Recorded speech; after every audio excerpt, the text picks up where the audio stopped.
So this is a video for the assembly process for the stained glass lamp base that I sell on Etsy. I like to use two types of glue, either wood glue or this JB Weld epoxy, and a super glue. And that's a super glue setter.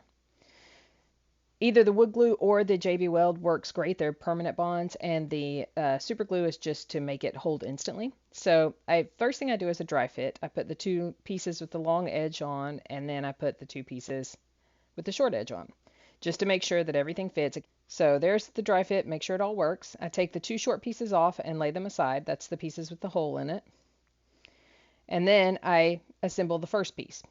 So I lay it aside and I mix up my JB Weld. At this point, you could also use the wood glue. The wood glue takes longer to dry. That's the only reason I use the epoxy instead, just because it's completely dry within like 5 minutes.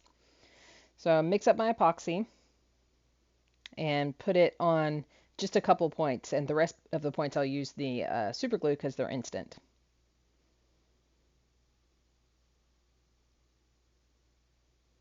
So now I'm adding the super glue,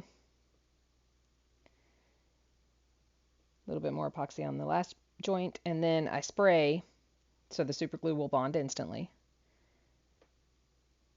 and then push that piece on, no problem.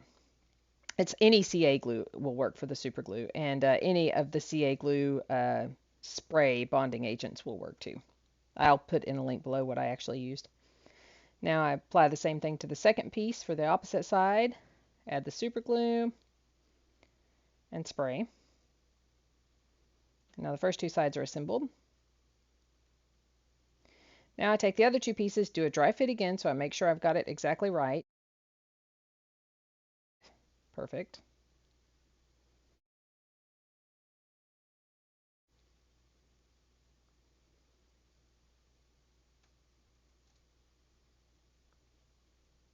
All right. Now I lay it down, take the piece off I'm going to glue first. And I want to put the epoxy at any of the outside edges because those are the points that might fail from repeated use. So that's where you really want a good permanent bond. And use the super glue for the inside spaces.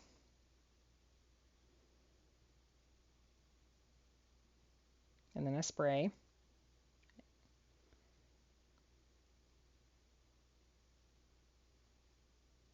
Now I'm going to do the same thing to the other side. If you work quickly, your epoxy will last for the entire assembly process. The epoxy hardens in about 5 minutes.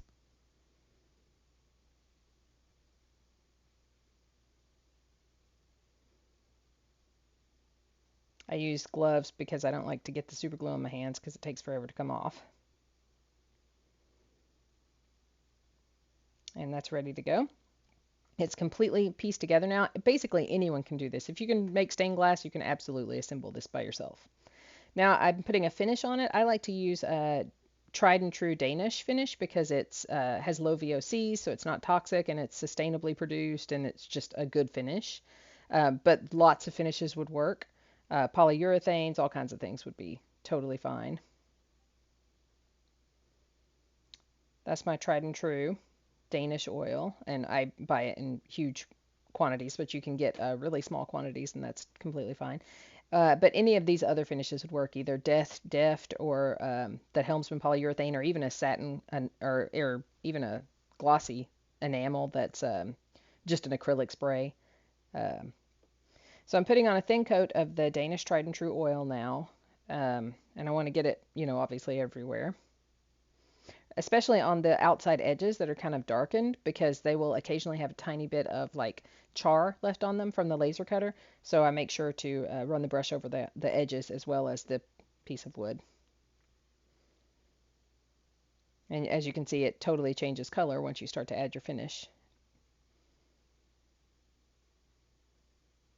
And with the little pieces sticking out in the assembly, it really looks like a arts and crafts movement kind of pieces. So it goes extremely well with the stained glass.